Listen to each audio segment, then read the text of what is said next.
So you might have noticed, Ellie, we've been seeing a lot of patients since the end of lockdown, end of the first lockdown. Yeah, we've been seeing a lot of patients with running injuries.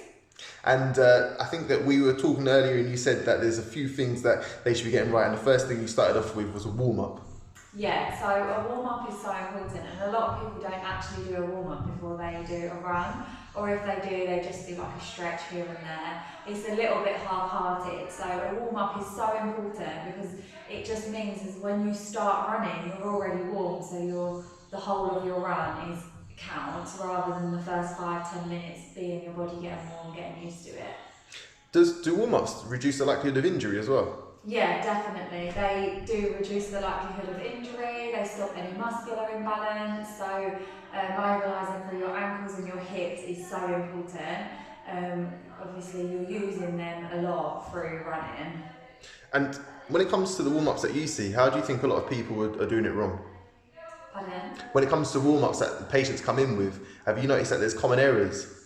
So with the warm-ups that a lot of patients come in and they're doing, they might be doing a lot of static stretching. So we want more dynamic, so you've got a lot more movement through your stretching so that you're actually mobilising your hips. A lot of people focus on quads, hamstrings and calves, and then they're forgetting their hips a lot. So your hips will be your glutes, your hip flexors, so we want to get some movement through there, through your ankle. A lot of people kind of disregard ankle movement, so you want to be kind of working through that range, up, down, working on engaging your calves, so doing some calf raises. It's so important to get them muscles moving and get the mobility through the joints before you start running. Can you just give a demonstration of the difference between, say, like a static hamstring stretch, which they shouldn't be doing, and a dynamic hamstring stretch, which they should be doing? So a lot of runners will do their static hamstring stretch like this.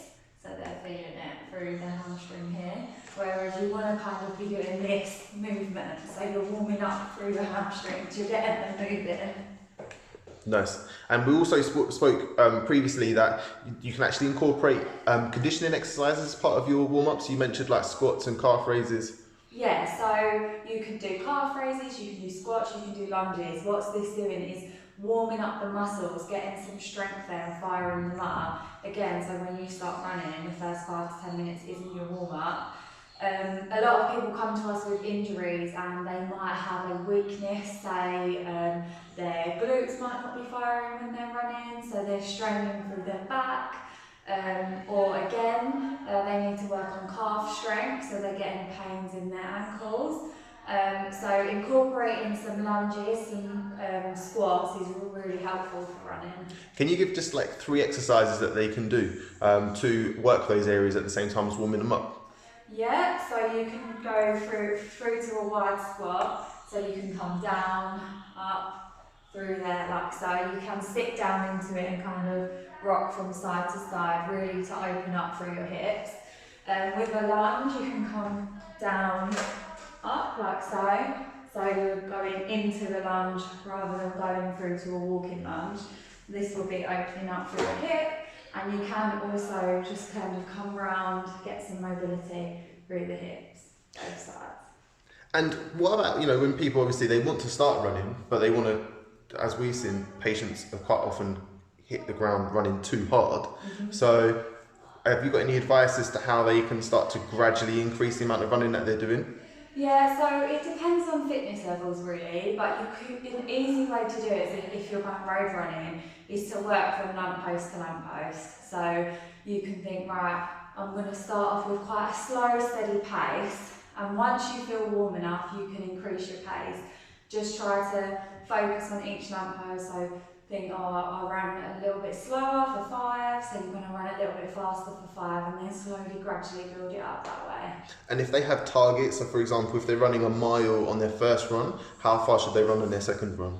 Their second one, I would just say play it mile by mile. So say you run 1 mile, then maybe do 1.5 miles on your next one, then 2 miles, gradually build it up. But you don't want to build it up too quickly, so you don't want to be every single run, you're running 1 mile, then 1.5, then 2. You want to do, say, a couple at 1, a couple at 1.5, a couple at 2. Nice, thank you, Ellie. And if they've got any injuries and they need advice, what do you reckon they should do? call us, make an appointment, and we'll see you and help you out.